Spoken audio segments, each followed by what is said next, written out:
Welcome to another episode of Asia Unscripted. Today is the 4th of July, 2025. Here in Vietnam, it's just a normal day.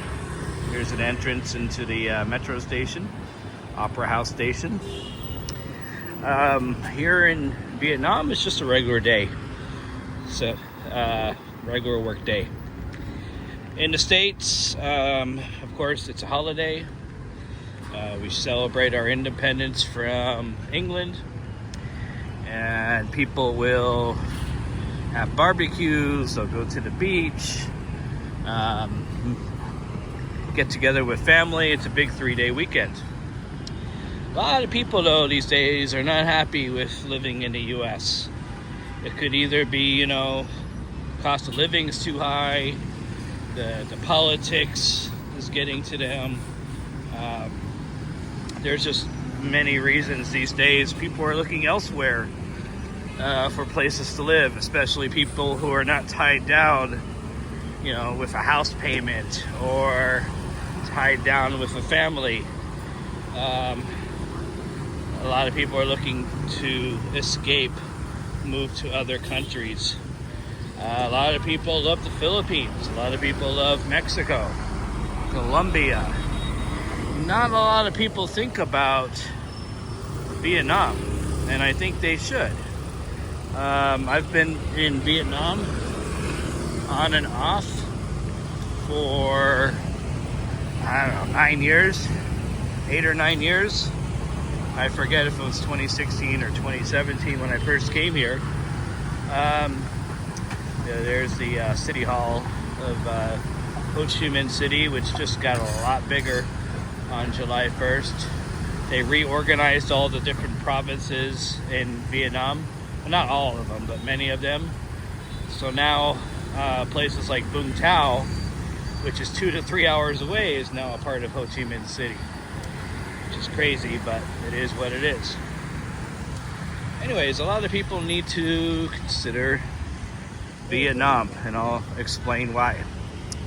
So, Vietnam has a really easy, mostly easy visa policy. For $25, you can get a 90-day visa that allows you one entry into Vietnam, or you can get a multi-entry for $50. Now, what do I do at the end of 90 days? Well, you can order another e-visa, but there's a catch.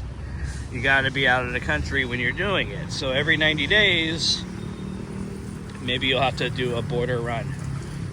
Take a cheap flight over to Thailand.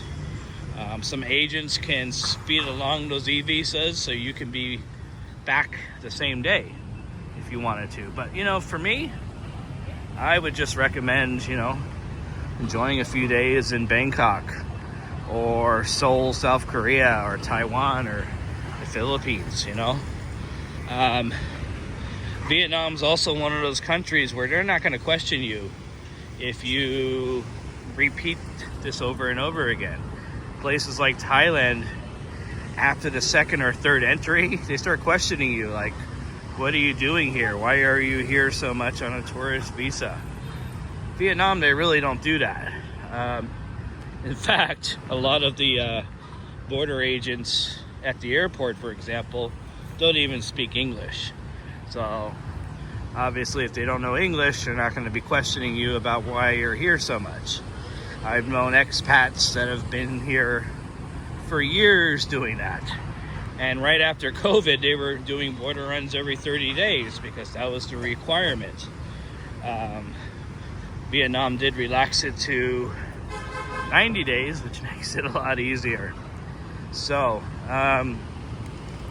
Vietnam is also less expensive.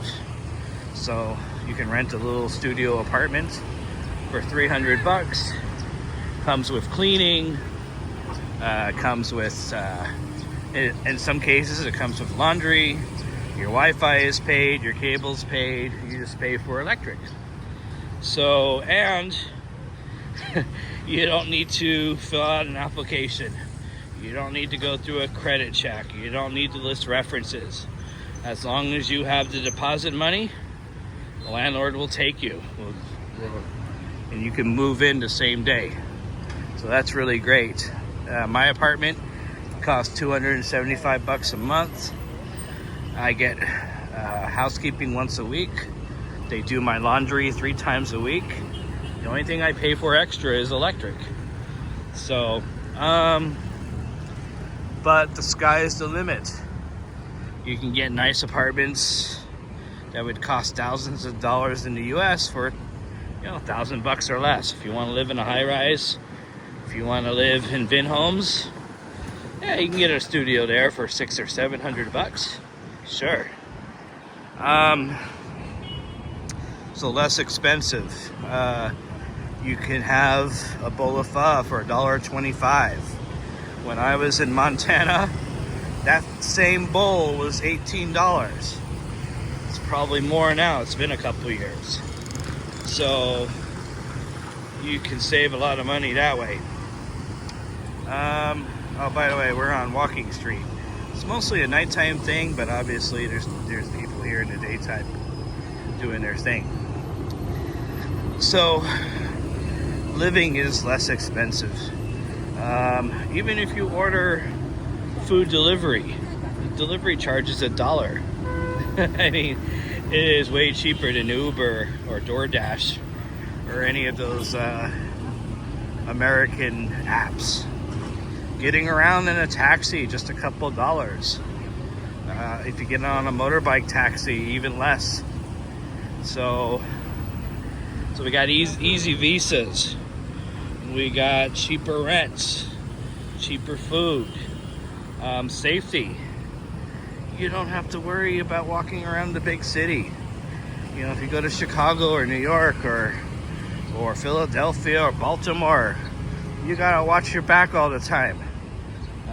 You gotta make sure you don't walk into some quote-unquote bad areas. You don't have to worry about that here.